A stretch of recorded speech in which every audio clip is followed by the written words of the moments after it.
വിശുദ്ധ മത്തായി എഴുതിയ സുവിശേഷം അധ്യായം 27 45 മുതൽ 56 ഉൾപ്പെടെയുള്ള വാക്യങ്ങൾ. യേശുവിൻ്റെ മരണം. 6 മണിക്കൂർ മുതൽ 9 മണിക്കൂർ വരെ ഭൂമിയിലെങ്ങും അന്ധകാരം വ്യാപിച്ചു.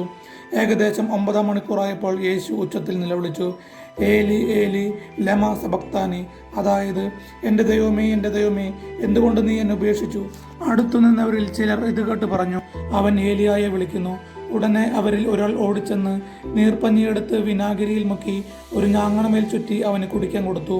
അപ്പോൾ മറ്റുള്ളവർ പറഞ്ഞു, നിൽക്കൂ, ഏലിയ വന്ന് അവനെ രക്ഷിക്കുമോ എന്ന് കാണട്ടെ. യേശു ഉച്ചത്തിൽ നിലവിളിച്ചുകൊണ്ട് ജീവൻ വെടിഞ്ഞു. അപ്പോൾ ദേവാലയത്തിലെ തിരശ്ശീല മുകൾ മുതൽ താഴെ വരെ രണ്ടായി കീറി, ഭൂമി കുലുങ്ങി, പാറകൾ പിളർന്നു, ശവകുടീരങ്ങൾ തുറക്കപ്പെട്ടു. നിദ്ര പ്രാപിച്ചിരുന്ന പല വിശുദ്ധന്മാരുടെയും ശരീരങ്ങൾ ഉയർപ്പിക്കപ്പെട്ടു.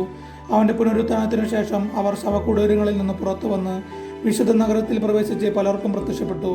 യേശുവിന് കാവൽ നിന്നിരുന്ന ശതാധിപനും അവന്റെ കൂടെ ഉണ്ടായിരുന്നവരും ഭൂകമ്പവും മറ്റു സംഭവങ്ങളും കണ്ട് അത്യധികം ഭയപ്പെട്ടു.